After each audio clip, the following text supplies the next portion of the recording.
Pasado alas 5 nang matapos sa pamumutol ng kahoy sina Berto at Celis. Nagmamadali na sila sa pagtali ng mga naputol dahil papalubog na ang araw. Bali-balita pa naman na ang bundok na kanilang kinilalagyan madalas daanan ng mga aswang. May nakapagsabi na rin, isang mangkakahoy. Minsan niya nang nakasalubong ang nasabing nilalang. Hindi madaling malabanan sa sobrang liksi ng kilos at masyadong mapanlinlang. Nitong nakaraan lang din, may napabalitang natagpo ang bangkay sa mismong paanan ng bundok. Nang suriin ang katawan, walang ibang natumbok na salarin kung hindi ang aswang.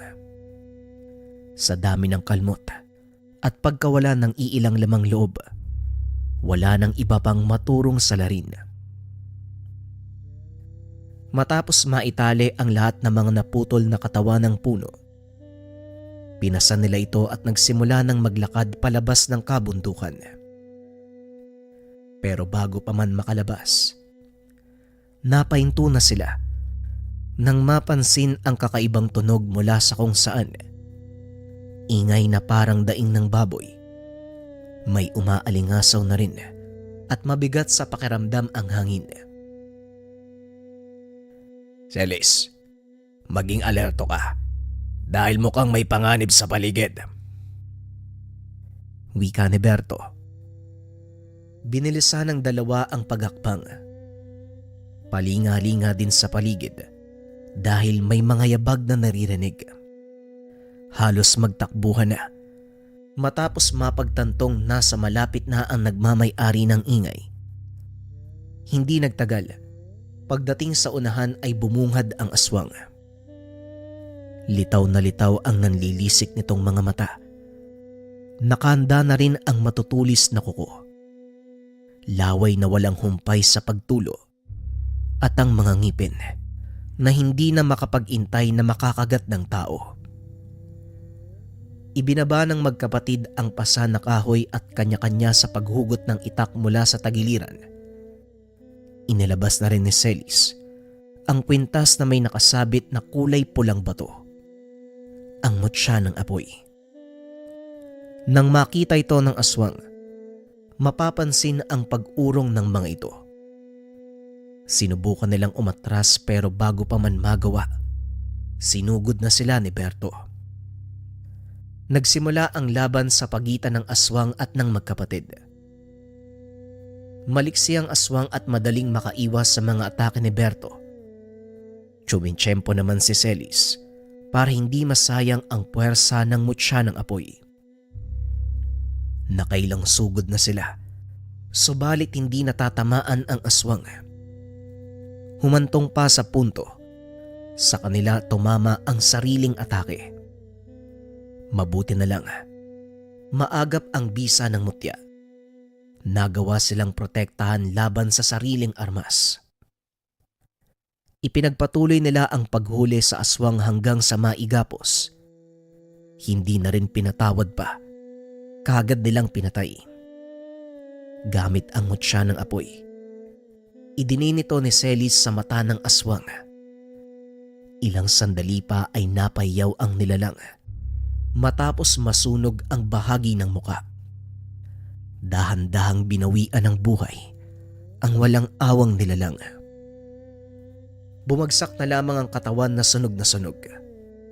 Daig pa ang uling sa kaitiman. Nagmamadali na ring umalis ang magkapatid dahil madilim na ang paligid. Umiiwas sa ideyang baka may aswang pang dumating. Saktong pagbaba nila ng kabundukan, may nakasalubong silang lalaki. Ginaw na ginaw at mabagal na naglalakad sa daanan. Patungo ito sa kabundukan dahil nag-alala si Berto at Celis sa maaaring sapitin nito. Kanilang tinawag at isinabay sa pauwi ang lalaki. Pagdating sa bahay ay kinausap nila ito. Nalaman ang pangalang Tanyo. Hindi niya raw alam kung saan siya nagmula. Basta napansin na lang na nasa ibang lugar na. Pinaniwalaan naman ito ng magkapatid dahil sa tingin nila sa lalaki. Parang may diferensya sa pag-iisip. Pansamantala na munang pinatuloy sa kanilang munting tahanan. Kinabukasan, nagulat na lang si Berto at Celis nang marat na ng kusinang may nakahain na sapag. Sa katunayan, kanya-kanya lang silang magkapatid sa pag-aasikaso sa sarili, kaya nabigla sila sa kaganapan. Gising na pala kayo. Tara, kain tayo. Wika ni Tanyo. Teka, sandali. Ikaw ba ang nagluto ng lahat ng to? Tanong ni Berto. At saka, saan ka naman kumuha ng karne? Ayos to ah. Wika ni Celis. Nagtataka ang dalawa. Ilang buwan na silang hindi nakakakain ng karne. Wala rin masyadong mabibili sa malapit. Masyadong liblib ang lugar nila at malayo na sa bayan. Kasi may napadaan na naglalako ng karne. May naitabi pa akong pera kaya bumili na ako. Mura lang kasi yung benta niya kaya kinuha ko na kaagad. Wika ni Tanyo. Mas lalong nagtaka ang magkapatid. Sa pagkakalam nilang dalawa, wala pang napadayo sa lugar para maglako ng ganon. Sigurado ka ba? Wala namang napapadayong naglalako dito sa lugar namin eh. Masyado na tong liblib. Bihira nga lang yung may tagalabas na napapadpad dito eh. Wika ni Celis. Meron. Kaya nga ako nakabili kasi may dumaan eh. Hindi naman ako makakabili kung walang dadaan dito, di ba? At saka kumain na tayo bago pa lumamig yung sabaw oh. Wika ni Tanyo. Napatango na lang si Berto at Celis. Kung sa bagay, hindi naman makakabili si Tanyo kung walang naglalako. Pinagsaluhan nila ang pagkain sapag. Ganadong ganado si Tanyo. Samantalang may pagdadalawang isip ang magkapatid. Sinuri nila ang karne. Mapula-pula. Malalaki ang grano. At hindi sila sigurado sa kung anong hayop nagmula. Hindi naman ganito ang karne ng manok. Hindi rin baboy o baka. Kaya labis ang pagtataka ng dalawa. Pero para hindi mabastos ang bisitang naghain, kumain muna sila ng kaunti. Masarap naman ang timpla kaya nadala na rin. Pagkatapos ng kainan ay kanya-kanya na sa paglabas ng bahay si Celis at Berto para mag-ayos ng panggatong na ihahatid sa kabilang sitio. Ito ang kanilang natatanging kabuhayan kaya hindi pwedeng ipagpaliban. Sinabihan na rin nila si Tanyo na maaari siyang mamalagi sa bahay kahit wala sila. Babalik din sila pagkatapos ng trabaho. Wala naman itong reklamo. Nangakong hindi gagawa ng kahit anong ikakadismayan nila. Matapos magkasundo, lumakad na ang magkapatid. Pagkatapos maihatid ang panggatong, binaybay nila ang daanan pauwi. Medyo mahaba ang lalakbayin at aabuti ng gabi. Pero hindi na bahala dahil dalawa naman sila. Habang naglalakad ay napag-usapan si Tanyo. Hindi ko alam pero may duda ako kay Tanyo eh. Ikaw ba, Berto? Tanong ni Celis. Ako rin pero ayoko namang sobrang maginala. Baka mamaya mali eh. Masamang magbintang sa tao. Tugon ni Berto. Kung sa bagay, baka mali din naman yung naiisip ko. Pareho silang nagkipit balikat at binilisan na ang paglalakad. Laking gulat na lang din pagdating sa tahanan. Nagkalat na ang mga gamit at nakandusay si Tanyo sa sahig. Duguan at walang malay. Kaagad nilang inasikaso at tinignan ng paligid. Subalit walang maaktuhan. Maliban na lang sa naiwang kalmot sa iba't ibang bahagi ng dingding. May sugat din sa braso si Tanyo. Nakapasok yata yung aswang sa bahay. Ano sa tingin mo, Berto? Wika ni Celis. Ganun na nga. Tignan mo ang kalmot na yan. Paniguradong galing sa aswang. Mabuti na lang hindi natuluyan si Tanyo. Wika ni Berto. Lumabas si Celis at sinuri ang paligid. Sinundan niya ang bakas sa lupa na nanggagaling sa bahay. Patungo ito sa kakawyan. Nagpaalam siya kay Berto. Nakasalukuyang pinapahira ng basang tuwalya si Tanyo para magkamalay. Susungin niya ang gubat. Nagbabaka sakaling maabutan ang aswang na may gawa ng lahat. Matapang na sinundan ni Celis ang mga bakas ng yapak sa lupa. Nasundan niya rin ang tingin. Merong kalmot sa puno. Dahan-dahan siyang napatingala. Kagad binunot ang itak. Nang makita ang aswang. Nataga niya ito sa dibdib. Umatras ang nilalang at dumaing ng napakalakas. Inilabas niya ang mutya ng apoy na mas lalong dumagdag sa pangangatog ng tuhod ng kalaban. Tinangkapan itong tumakas pero hindi na nagawa pa. Katulad ng naunang aswang, nasunog ang laman nito at tuluyang binawian ng buhay. Kagad ding hinugot ni Celis ang itak. Pagkatapos iniwan ang sunog na katawan. Pagbalik ni Celis sa bahay, nagkamalay na si Tanyo at kagad nilang kinausap para malinawan sa nangyari. Magluluto sana ako ng hapunan kaso biglang may pumasok eh. Pagtingin ko aswang. Ayun, wala na ako nagawa. Napangunahan ng takot kaya ito ang inabot ko. Mabuti na lang dumating kayo dahil kung hindi siguradong patay na ako eh. Wika ni Tanyo. Hindi kami ang nagligtas sa iyo dahil pagdating namin, wala kaming naabotang aswang. Ikaw lang ang nakahandusay sa sahig, tapos wala kang malay. Tugon ni Berto. Baka may hinahanap yun dito, kaya hindi ako tinuluyan. O baka naman may napadaang mabuting tao, tapos nagawa niyang itabo yung aswang. Basta bago ko mawalan ng malay, nandito pa sa loob yung halimaw na yun eh. Tugon ni Tanyo. O siya, basta magpahinga ka na. Mukhang malalim yung sugat mo eh. Huwag ka na rin mag-alala, napatay ko na yung aswang. Wika ni Celis. Talaga ba? Napatay mo yung aswang? Paano mo naman nagawa yun? Tanong ni Tanyo. Mangmang yung aswang eh, kaya madali kong napatay. Sige na, magpahinga ka na. Wika ni Celis. Iniwan ng dalawa sa kwarto si Tanyo. Pagsapit ng hating gabi, nagulantang sila ng may aswang na naman na napadalaw. Pagdating nito, kagad binutasan ang dingding at si Berto ang pinunterya. Mabuti na lang maagap si Celis. Nagawang mataga ang kamay ng aswang, kung kaya't nabitawan ang kapatid.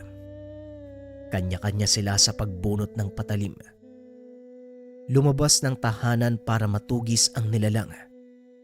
Tama nga sila. Naghihintay ito sa labas. Kahit halos maputol na ang braso nito, walang balak sumuko ang nilalang. Naunang sumugod ang aswang.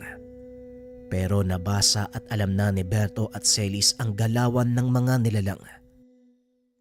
Ilang beses na silang napalaban, kaya naman kabisado na ang mga galaw nito. Tumalon ito. Sinubukang umatake mula sa himpapawid. Kaso nga lang siya ang napuruhan sa ginawang pag-atake. Hinagis ni Berto ang dalang itak. Nakagad tumagos sa lalamunan ng aswang. Pagkabagsak, idiniin ni Celis ang mutya ng apoy sa mukha nito. Ilang sandali pa, umusok na ang katawan. Senyales ng pagkasunog, nanigas at wala ng buhay. Pagkatapos bumagsak ng aswang, tumingin sila sa paligid. Maging bubong ay tinignan kung meron pang nagtatago, pero wala na. Pansamantalang tinabunan ng mga tuyong dahon at iilang panggatong ang bangkay at saka pumasok ng tahanan. Palilipasin na muna ang gabi at sa pagsikat ng araw na lamang ibabaon sa hukay. Hindi na rin sila nakatulog dahil naging abala sa pag-ayos ng nasirang dingding. Habang inaayos ay naging matanong si Tanyo. Ano ba yung hawak mong kwintas, Celis? Nakita ko kasi kung paanong sinira ang katawan ng aswang eh. Napatay pa. Ano bang tawag dyan? At bakit nakakapatay? Tanong ni Tanyo. Isa itong mutya. Mutya ng apoy na sinusunog ang katawan ng kalaban, lalo pa ang aswang. Mabisa ring gamiting pangontra laban sa kung anong kasamaan. Tugon ni Celis. Saan naman ang galing yan? Muling tanong ni Tanyo. Galing yan sa tsuwi naming albularyo. Walang anak na mapagbigyan, kaya kay Celis na lang ibinilid. Tugon ni Berto. Nasa na ba yung tsuwi nyo ngayon? Muling tanong ni Tanyo. Namatay na eh. Pero teka, bakit ba ang dami mong tanong? Tugon ni Berto. Wala naman. Pasensya na, sige magpapahinga na ako. Tugon ni Tanyo. Sa paglipas ng oras, sumikat din ang araw. Pagkagising ni Berto at Celis ay wala na si Tanyo. Hinanap nila sa labas sa pag-aakalang nagpapahangin, ngunit wala na. Inisip na lang din nila na baka umalis na ito. Nakakalungkot lang isipin na hindi nagpaalam. Hindi na rin masyadong binigyan ng pansin dahil naging abala sa pag-aasikaso sa pagdating ng suki sa pakyawan kung bumili ng panggatong. Sa kalagitnaan ng pagsisilbi sa mamimili, napansin ni Berto ang isang lalaki sa sagingan. Medyo malayo na ito sa kanilang kinalalagyan, kaya hindi namukaan kung sino ito. Binaliwala niya sa pag-aakalang wala lang. Pero sa mga sumunod na oras, naroon pa rin ang lalaki, nakatingin sa bahay nila. Celis, halika nga muna. Nakita mo ba yung lalaki sa sagingan? Kanina ko pa yan napapansin eh. Tingin ang tingin sa atin. Wika ni Berto. Inaninag ni Celis ang sagingan. Katulad ng sinabi ni Berto, meron ngang tao sa lugar. Baka naman nagpapahinga lang yan. Wala rin namang ibang bahay dito sa malapit eh. Kaya malamang sa atin titingin yan. Hayaan mo na. Marami pa tayong gagawin eh. Wika ni Celis. Hindi na pinansin ang lalaki at nagpatuloy sa ginagawa. Sumapit na lang ang hapon. Naroon pa rin ang lalaki. Labis na ang pagtataka ni Berto. Bakit ka ba sobrang nag-aalala, Berto? Ano bang meron? Tanong ni Celis. Para kasing may mali eh. May kutob ako sa lalaking yan eh. Tugon ni Berto. Ano namang klaseng kutob yan? Baka isang... Hindi na natuloy ni Berto ang gustong sabihin nang kumatok ang pinag-uusapang lalaki. Si Celis na ang nagbukas. Kinausap ito. Ay, yung lalaki. Nangingi ng pagkain sa katubig. Pinatuloy nila ang lalaki at pinakain. Tahimik lang itong pinagmasdan at hindi na muna kinausap.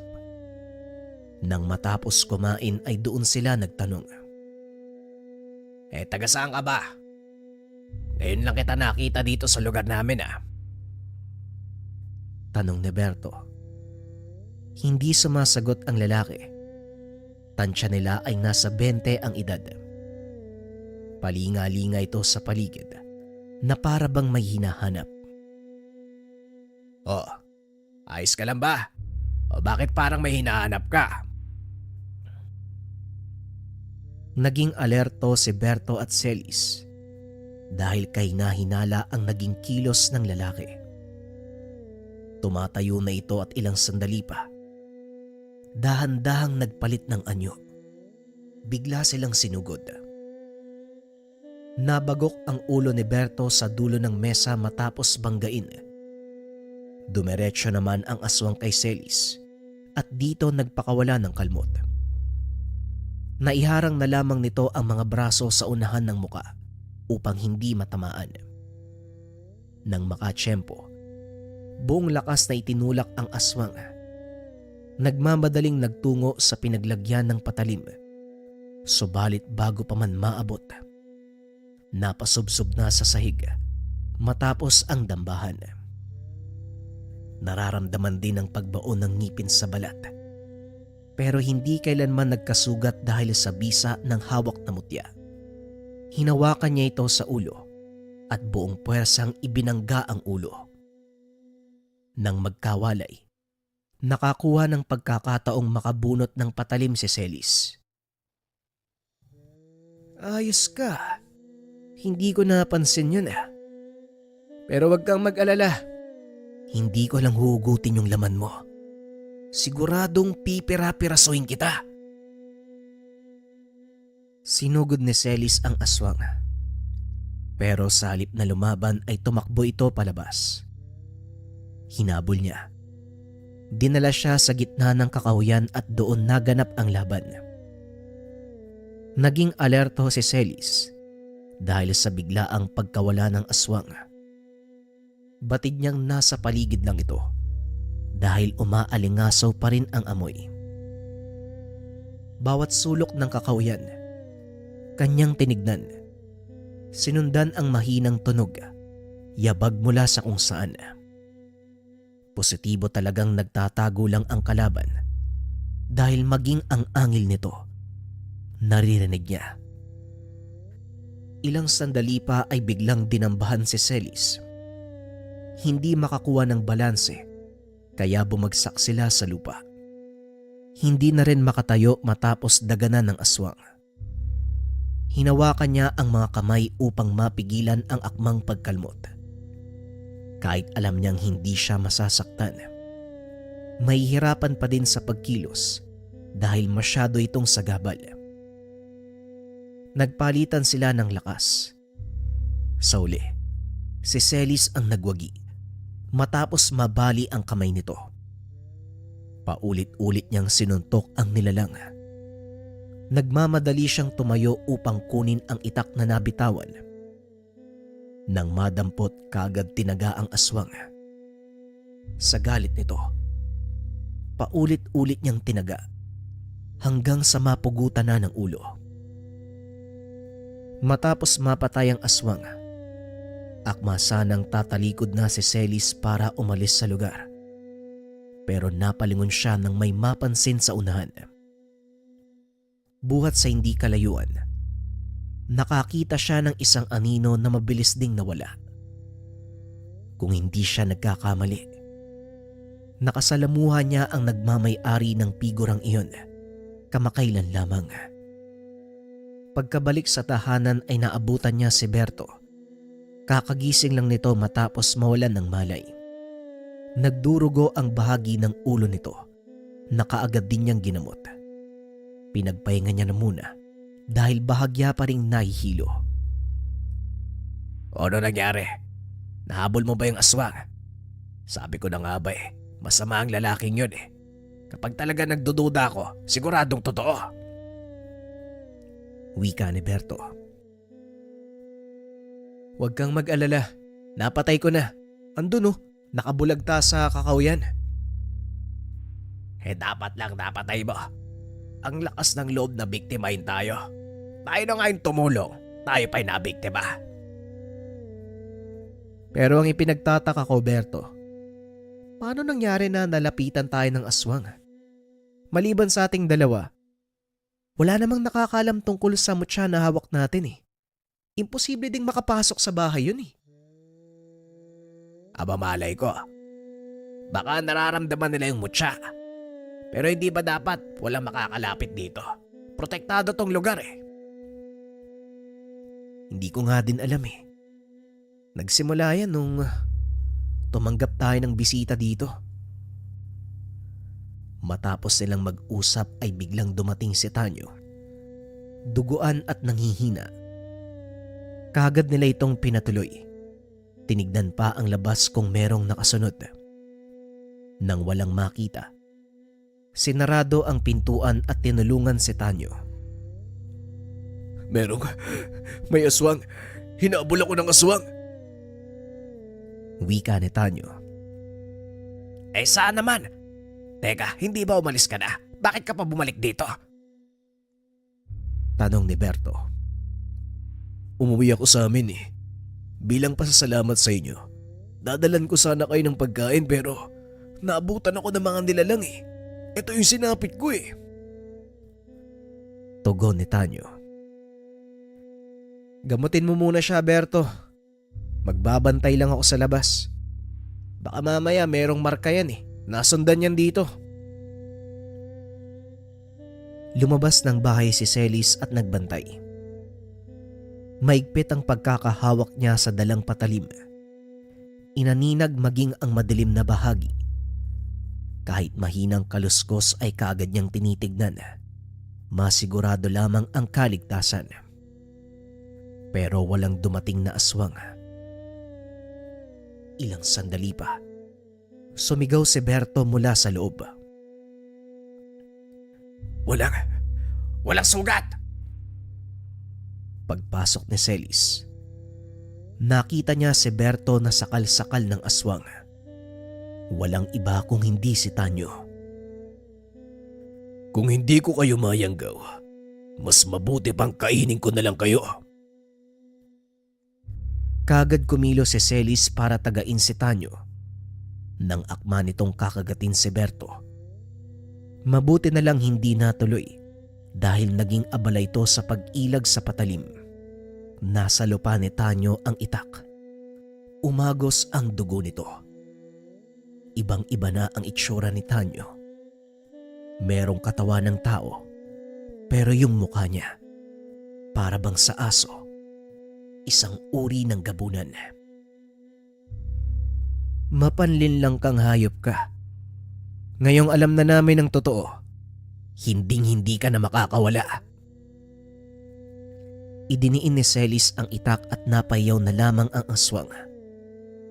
Ito na rin mismo ang umatras. Ininda ang sugatang kamay na halos masunog.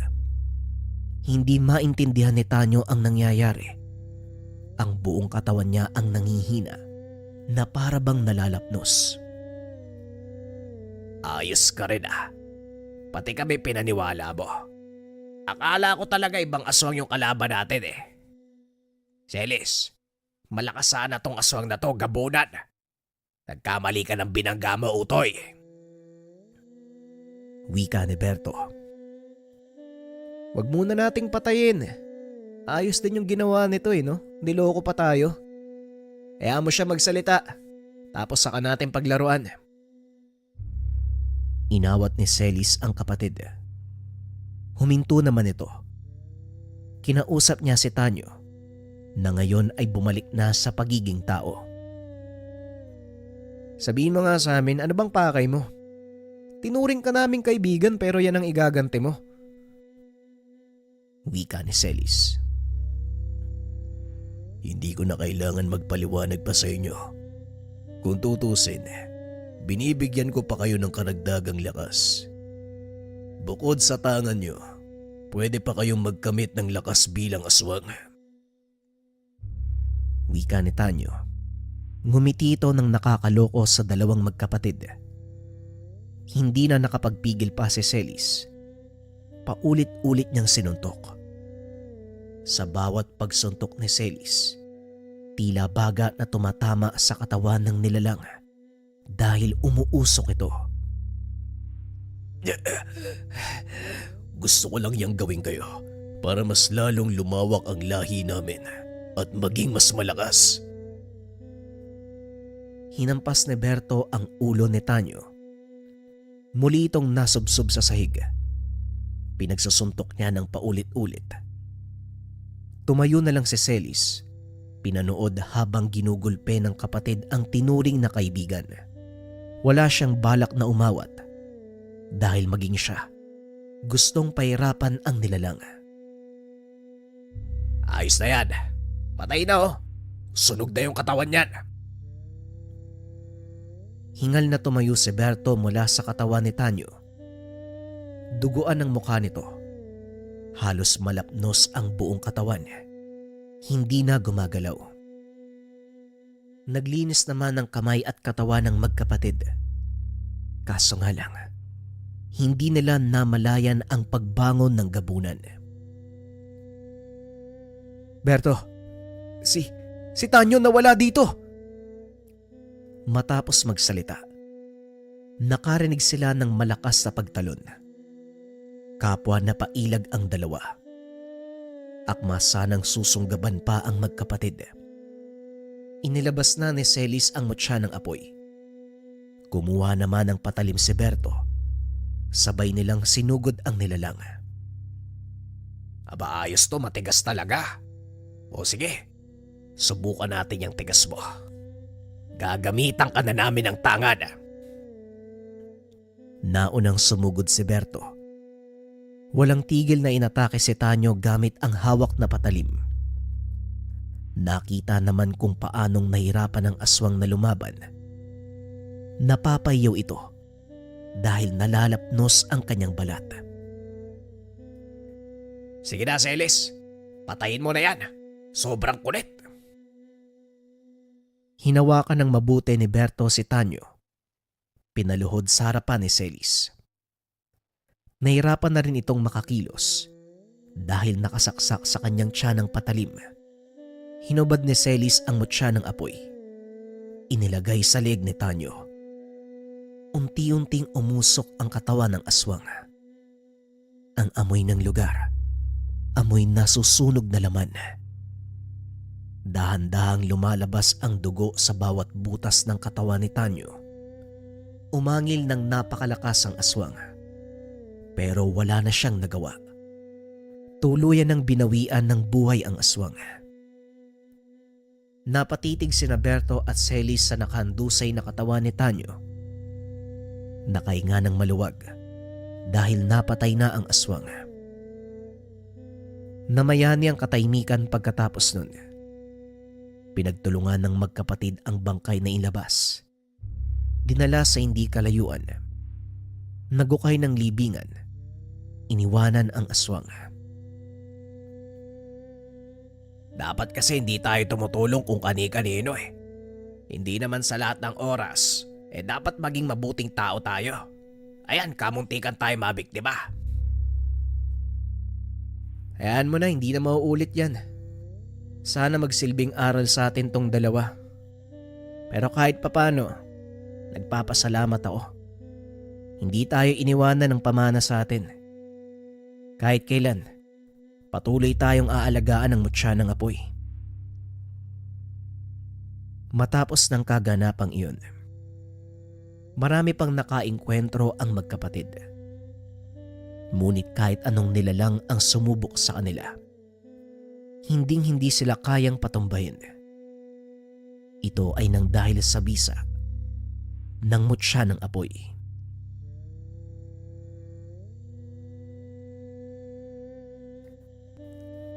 Ang kwentong ito ay hango sa totoong buhay. Mula ito sa isa nating kabayan na itago na lang natin sa pangalang Ani. Taong 1984. Masbate. Nang mga panong ito ay third year high school na si Ani. Siya ang panganay sa 6 na magkakapatid.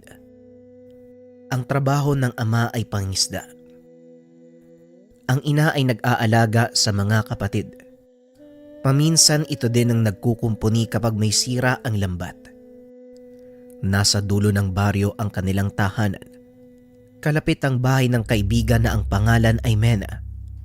At sa kabilang bahay naman ang albularyo na si Manong Libay. Malapit na magkaibigan si Mena at Ani.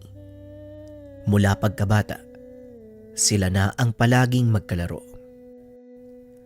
Nag-iisang anak lang si Mena. Wala itong kinilalang ama, magmula nang hindi ito makabalik galing sa pangisda. 3 buwan na ang pagdadalang tao ng ina nung mangyari ang insidente. Ayon sa balita, wala namang bagyo noong pumalaot ito, kung kaya't nakakapagtakang hindi na ito nakabalik. Magkaklase ang dalawa. Halos magkasalungat man ang pag-uugali. Palagi namang magkasama sa iba't ibang bagay. Si Ani kasi, madaldal at mahilig makahilubilo, kung kaya't marami itong kaibigan. Si Mena naman, halos walang kibo. Magandang babae kung kaya't maraming lalaki ang nagkakagusto sa kanya. Kaso nga lang, hindi mo rin maririnig ang boses nito kung hindi mo siya kakausapin. Nasanay na si Ani sa ganitong pag-uugali ng kaibigan. Sa mura nilang edad, pansin na ni Ani ang pagiging kaiba ni Mena. Sa likod ng bahay nito kung saan nakatayo ang isang malaking balete, madalas meron siyang kinakausap. Mula pagkabata, nakikita na ni Ani ang ginagawa ng kaibigan kung kaya't hindi na ito bago sa kanya. Hindi niya na lang ito pinapansin. Inisip na maaaring ito ang nakakapagpagaan sa kaibigan kapag may hinaharap itong problema. Ganito rin kasi minsan ang ina ni Mena na si Cora. Madalas itong makikita sa likod ng bakuran, nakaharap sa malaking balete. Tatawa-tawa na tila kinikilig, ngunit wala namang makikitang kausap. Isang araw, kasalukuyang may ginaganap na programa sa paaralan. Nagkaroon ng pagkakataon na mag-usap ang magkaibigan. Ani, alam mo ba, gabi-gabi, dinadala ko ng lalaki doon sa masukal na bayabas. Wika ni Mena. Ano, sigurado ka ba? Huwag mo nga akong binibiro ng ganyan. Tugon ni Ani. Oo nga, seryoso ko. Yun din yung madalas nakausap ni mama eh. Pinipilit nga akong sumama sa mundo nila. Kaso bago pa ako makapasok sa loob ng makitid na daan, nagigising kagad ako eh. Kapag nandun na kami sa bandang bayabas. Pagpapaliwanag ni Mena. Hindi naman alam ni Ani kung ano ang isasagot sa kaibigan. Hindi niya alam kung maniniwala ba o hindi. Ganun ba? Basta wag kang sumama. Mamaya kung ano pa yung gawin nun sa'yo eh. Hayaan mo na yun, tara doon tayo sa plaza. Magsisimula na yung programa oh. Tugon ni Ani. Kinabukasan pagkatapos ng klase, muli na namang nagkwento si Mena. Muli siyang dinala ng lalaki sa nasabing makitid na daanan. Ngunit muli siyang nagising bago pa man makapasok sa lugar. Hindi naman ito pinansin ni Ani. Tumango na lang bilang pagsang-ayon sa kaibigan. Pagsapit ng hapon, habang pauwi ng tahanan ay nasalubong naman ng magkaibigan si Manong Libay. Diretso lang ang tingin nito, nakatitig kay Mena. Nang makalapit, kagad naman itong kinalabit si Mena at nagsalita. Mena, iha. Hindi naman sa nakikialam ako Pero iwasan nyo na yung nilalang na madalas nyong kausapin ng nanay mo. Walang magandang intensyon ng mga dalakit nun sa mga tao. Kaya habang maaga pa, iwasan nyo na. Kung nais nyo, tutulungan ko kayo. Huwag kayong magdalawang isip na pumunta sa tahanan. Wika ni Manong Libay. Wala namang naging sagot si Mena. Patuloy lang ito sa paglalakad. Ngunit nang makarating sa tahanan, nakita na magkaibigan na balisa si Nanay Cora. Ito ang nanay ni Mena. Tulala ito habang nakaupo sa balkonahe. Tila gulong-gulo sa nangyayari. Bigla naman itong ngumiti nang mapansin na papalapit ang anak. O anak, ang aga naman yata ng uwi niya. Wika ni Nanay Cora. Opo, Nay. Mag-aasikaso daw po kasi yung mga guro namin para sa graduation. Nga pala, Nay, nakasalubong po namin si Manong Libay. Meron po siyang sinabi tungkol sa nakakausap nating lalaki. Sabi niya, wala daw magandang intensyon yung lalaking yun eh. Pero Nay, di ba matagal na nating kaibigan si Socorro? Wika ni Mena. Ganun ba? Hayaan mo na si Manong Libay. Huwag yun na lang pansinin. Baka masama lang ang pakiramdam nun. Halina muna kayo sa loob ng makapagmeryenda. May nilagang hinog na saba doon sa kusina. O Ani, wag mahiya ah. Hindi ka bisita dito. Ituring mo na ang sarili mo na kapamilya namin. Kumuha ka na rin doon. Wika ni Nanay Cora. Napatango na lang si Ani at kagad na pumasok ng tahanan. Nasa entrada pa lang si Ani. Nakaramdam ito ng kakaiba. Na para bang may kung ano sa tahanan. Labis ang pagtataka nito dahil hindi naman ganito ang pakiramdam nung mga nakaraang araw na pumasok ito sa kanilang tahanan. Ani mo'y bigla siyang nalungkot sa hindi malamang dahilan. Nang mapansin ni Mena ang pag-iba ng kilos ni Ani, kagad naman itong niyaya ang kaibigan na kumain sa labas ng bahay. Mabilis namang sumama si Ani. Ani, magtitimpla lang ako ng kape ah. Babalik din ako kagad. Wika ni Mena. Napatango na lamang ang kaibigan bilang pagsang-ayon. Habang abalang kumakain ng malinamnam na saging, nanayo ang balahibo ni Ani. May napansin siyang isang lalaki. Hinihimas ang ulo ng kung anong hayop. Nakaupo ito sa gilid ng balete. Matangos ang ilong. Mestizo. Magara ang kasuotan. Mapungay ang mga mata na tila ba nangungusap. Kaso nga lang, kakaiba ang aura na bumabalot dito.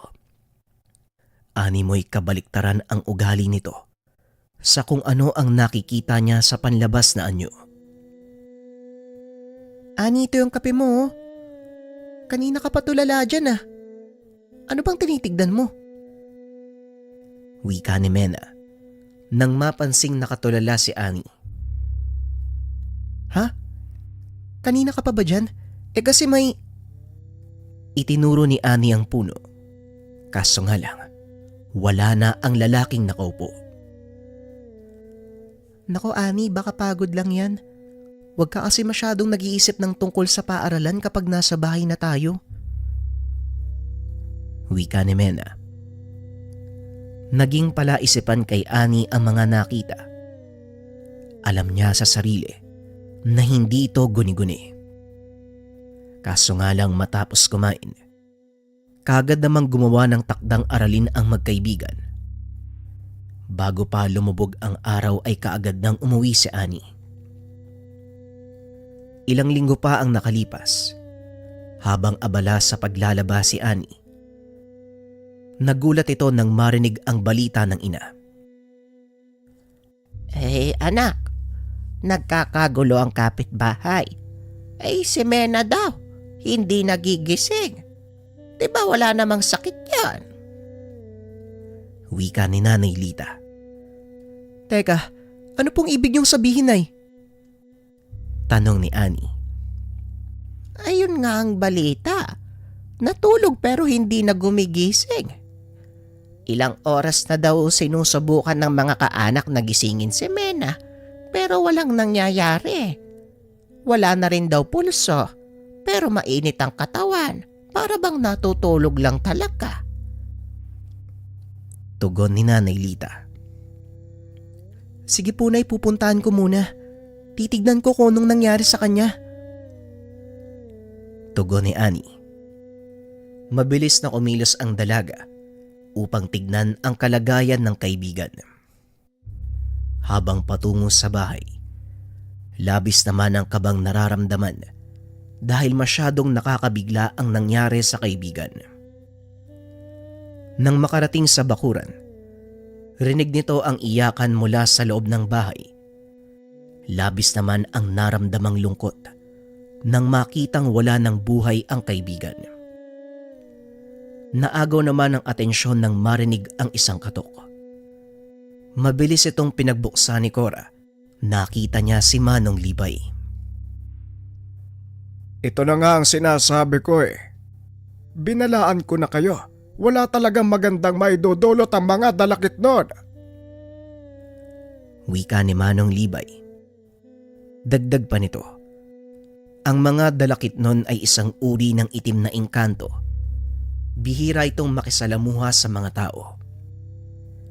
Maaaring ang dahilan ng pagpaparamdam, nagkakagusto ito sa mortal.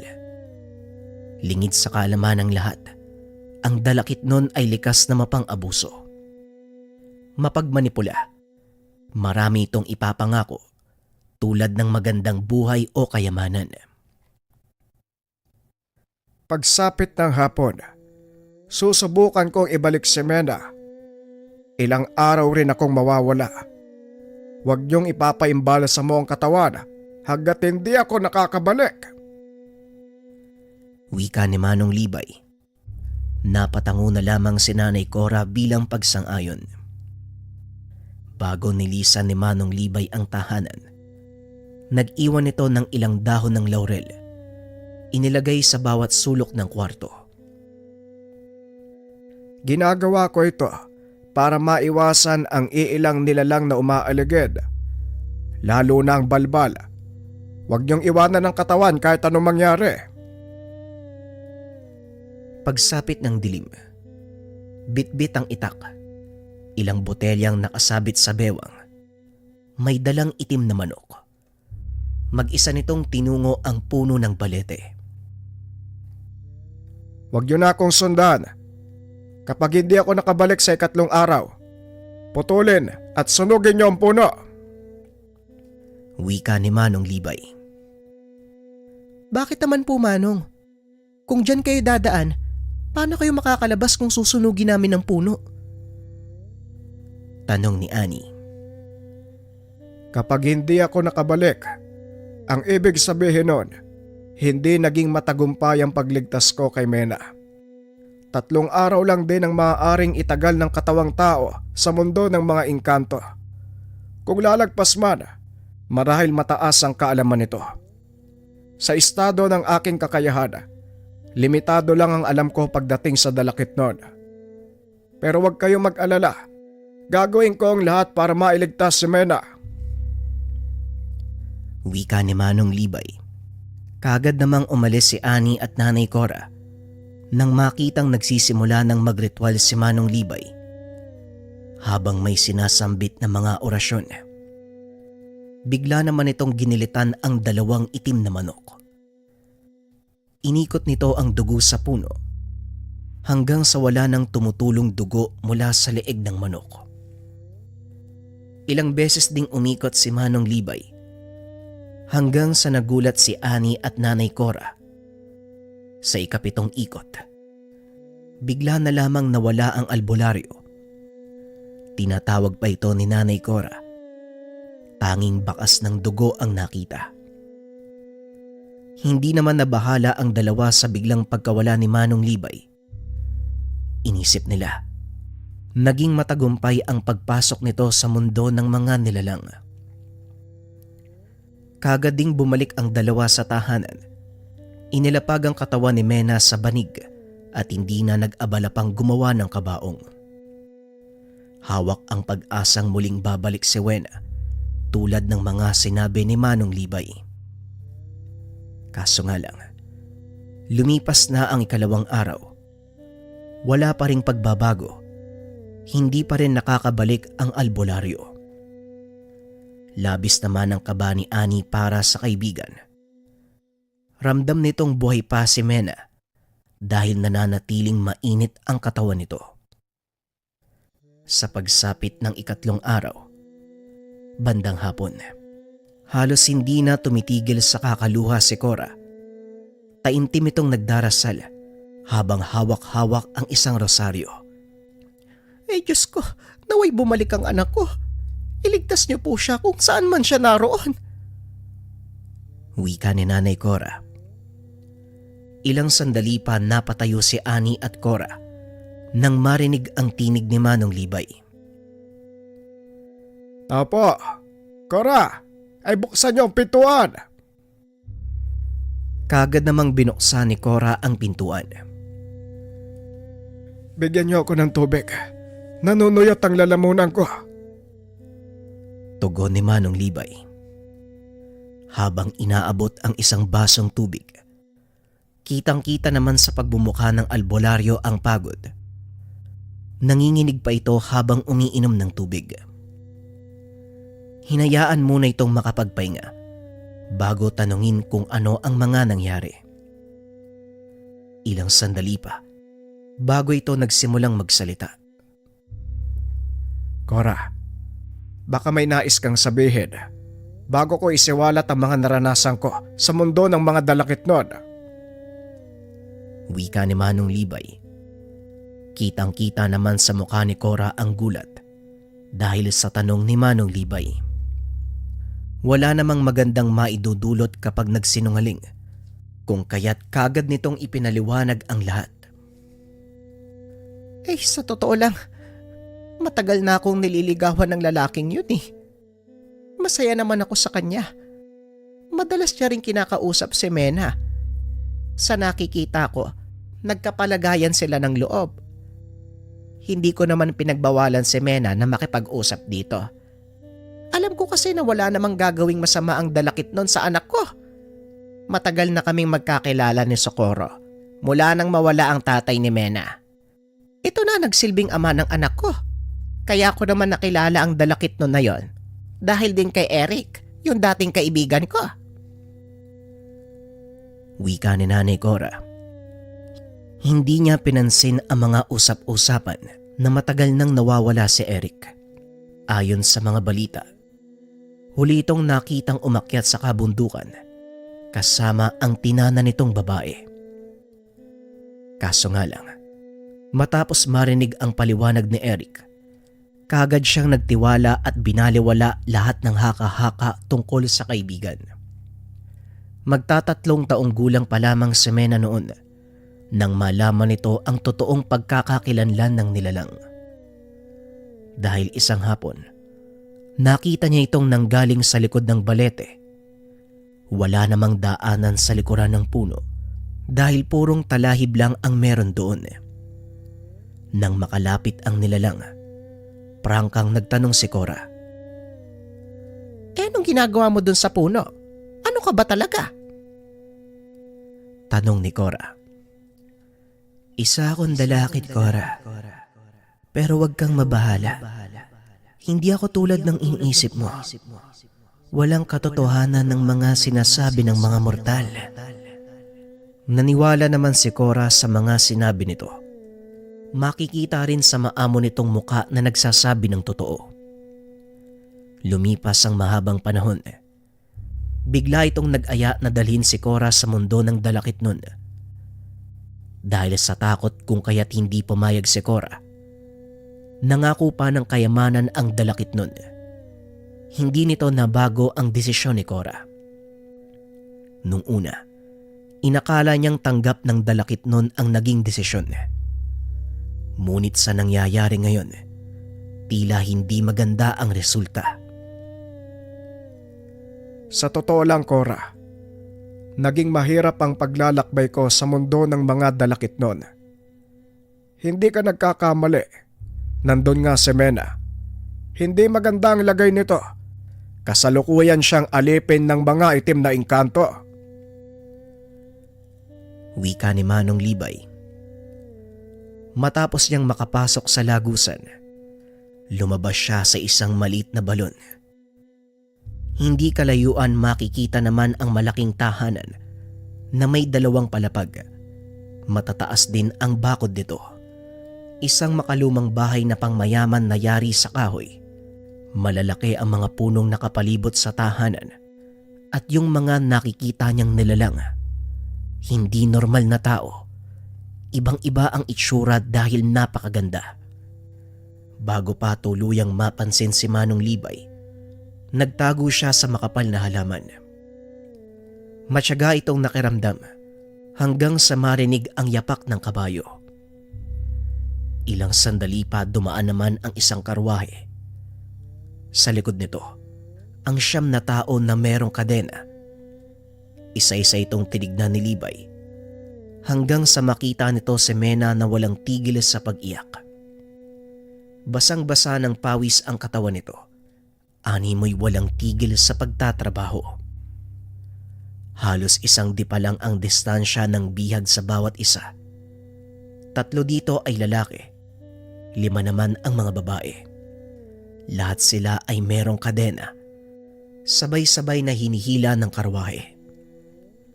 Walang bantay sa likod ng mga ito, kung kaya't nagkaroon ng pagkakataon si Manong Libay na sundan kung saan ito magpupunta. Habang nasa daanan, agaw pansin naman ang diretsyong tingin ng mga bihag. Habang tumutulo ang luha, wala ring boses ang maririnig mula sa kanilang bibig. Sa patuloy na pagsunod ni Manong Libay, bagya naman siyang napatigil matapos suminto ng karwahe. Kaagad namang nagkubli sa isang malaking puno si Libay habang patuloy na nagmamasid. Dahan-dahang bumaba mula sa karwahe ang isang makisig na lalaki. Ngayon mararanasan niyo ang parusa kapag hindi kayo sumunod sa utos. Isa-isa nitong kinuha ang mga nakakadena. Ilang sandali pa, rinig naman ni Libay ang pagsigaw ng mga bihag. Animoy sinusunog dahil sa tuwing umuusok ang itaas na bahagi ng tahanan. Sumisigaw naman sa sakit ang mga bihag. Sa paglabas ng mga ito, makikita naman ang mukha ni Mena na tuklap ang balat. Umiiyak. Hirap na hirap ang kalagayan. Bago pa muling gumalaw ang karwahe, unti-unti namang humilom ang mga sugat sa katawan ni Mena. Ganon din ang mga kasama nito. Muli namang sinundan ni Libay ang karwahe hanggang sa bumalik ito sa loob ng malaking tahanan. Hindi na naging mahirap pa ang magtago. Dito na nagsimulang magtaas ng sabulag ang matanda. Sa pagbaba ng dalakit nun sa karwahe, kaagad namang sumalubong ang 2 bantay. Inalis nito ang mga kadenang nakagapos sa kamay ni Mena at sa mga iba pang bihag. Sige na. Bumalik kayo sa dati niyong pwesto. Ayusin niyo ang trabaho nang hindi kayo maparusahan. Lolo ka na, babae. Wika ng bantay na dalakit nun. Ang kausap nito ay si Mena. Kaagad namang naghiwalay ang mga ito. Bumalik sa trabahong inatas sa bawat isa. Pansin ni Manong Libay, kahit halos ginto ang laman ng buong tahanan, walang inatasang magbantay sa loob. Kung kaya't nagkaroon ng pagkakataon si Manong Libay na malapitan si Mena. Sa pagsara ng pintuan, dahan-dahan namang sinundan ni Libay si Mena. Nang masiguradong wala nang makakakita, nagulat si Mena nang marinig ang boses ni Manong Libay. Muli ring tumulo ang luha nito sa mata. Mena, si Manong Libay to. Alam kong hindi mo ko nakikita. Pumunta ako dito para sunduin ka. Isang paraan lang ang maaari nating gawin. Sumama ka sa akin pabalik sa mundo ng mga tao. Pero hindi magiging ganong kadali ang gagawin natin. Sundan mo lang ang tinig ko. Wika ni Mena. Patuloy na nagsalita si Manong Libay. Sinundan naman ni Mena ang lahat ng sinasabi nito. Saktong walang bantay sa paligid, kaya kagad nakalabas ng bahay si Manong Libay at Mena.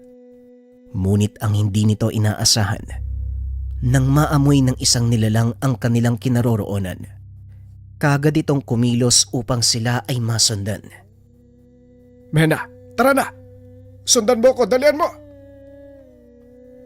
Wika ni Manong Libay. Mabilis itong kumaripas ng takbo. Kaso nga lang sa muling paglingon kay Mena, hindi nito kinayang lumabas sa teritoryo ng dalakit nun. Wala na ring nagawa si Manong Libay, kung kaya't mabilis nitong tinakbo ang lagusan bago pa maabutan ng nilalang. Ilang oras ang tinagal ni Manong Libay sa mundo ng mga dalakit nun. Katumbas naman ito, 3 araw sa mundo ng mga tao. Isa lang ang nakikita kong dahilan kung bakit hindi siya makalabas ng bahay. Marahil nagawa nitong makipagkasundo sa dalakit nun kahit labag sa kanyang kalooban. Ewan ko sa inyo mag-ina, ilang beses na akong nagbabala pero hindi nyo binigyan ng halaga. Pasensya ka na, Cora. Hanggang dito na lang ang may tutulong ko. Bukas na bukas, maaari nyo nang ilibing ang katawan ng anak mo. Matapos magpaliwanag, dahan-dahan namang bumangon si Manong Libay. Nilisan ang tahanan. Halos hindi makapaniwala si Nanay Cora, kung kaya't umiyak na lamang ito sa labis na pagsisisi. Kinabukasan kaagad nagpagawa ng kabaong si Nanay Cora. Pinalibing na ang anak. Labis din ang pangulila ni Ani sa kaibigan. Tuwing papasok ito ng paaralan, palagi niyang iniisip na sana'y naniwala siya sa mga sinasabi noon ni Mena, ang tungkol sa dalakit nun na palagi nitong nakakausap.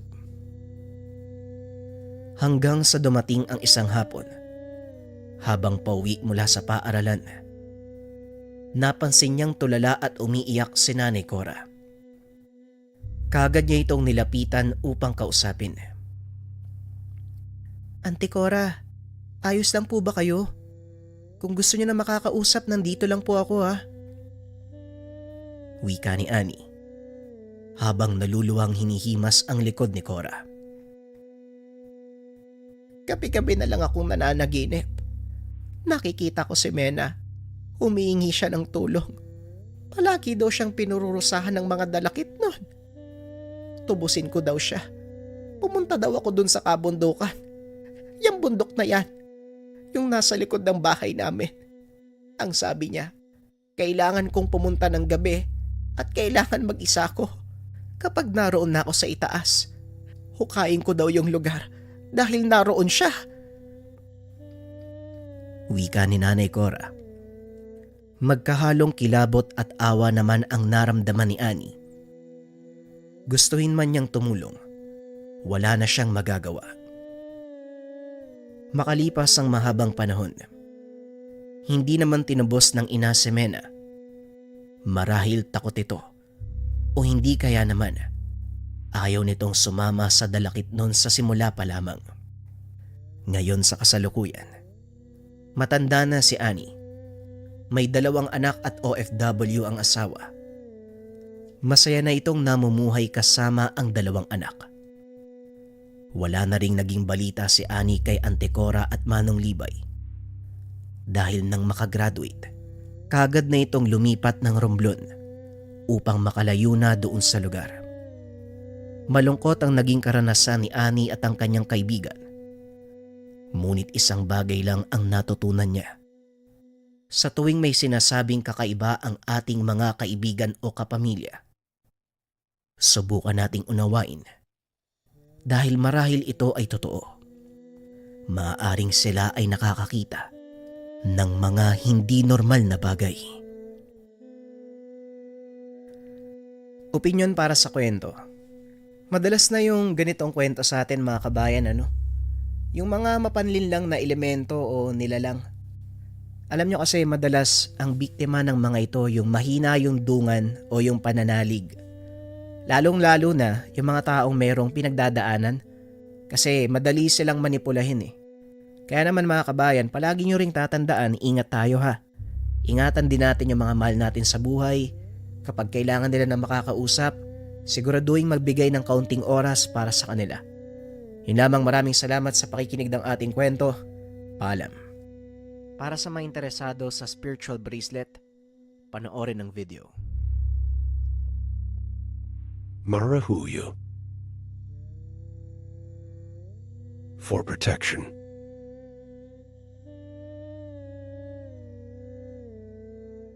Kunita. For good health.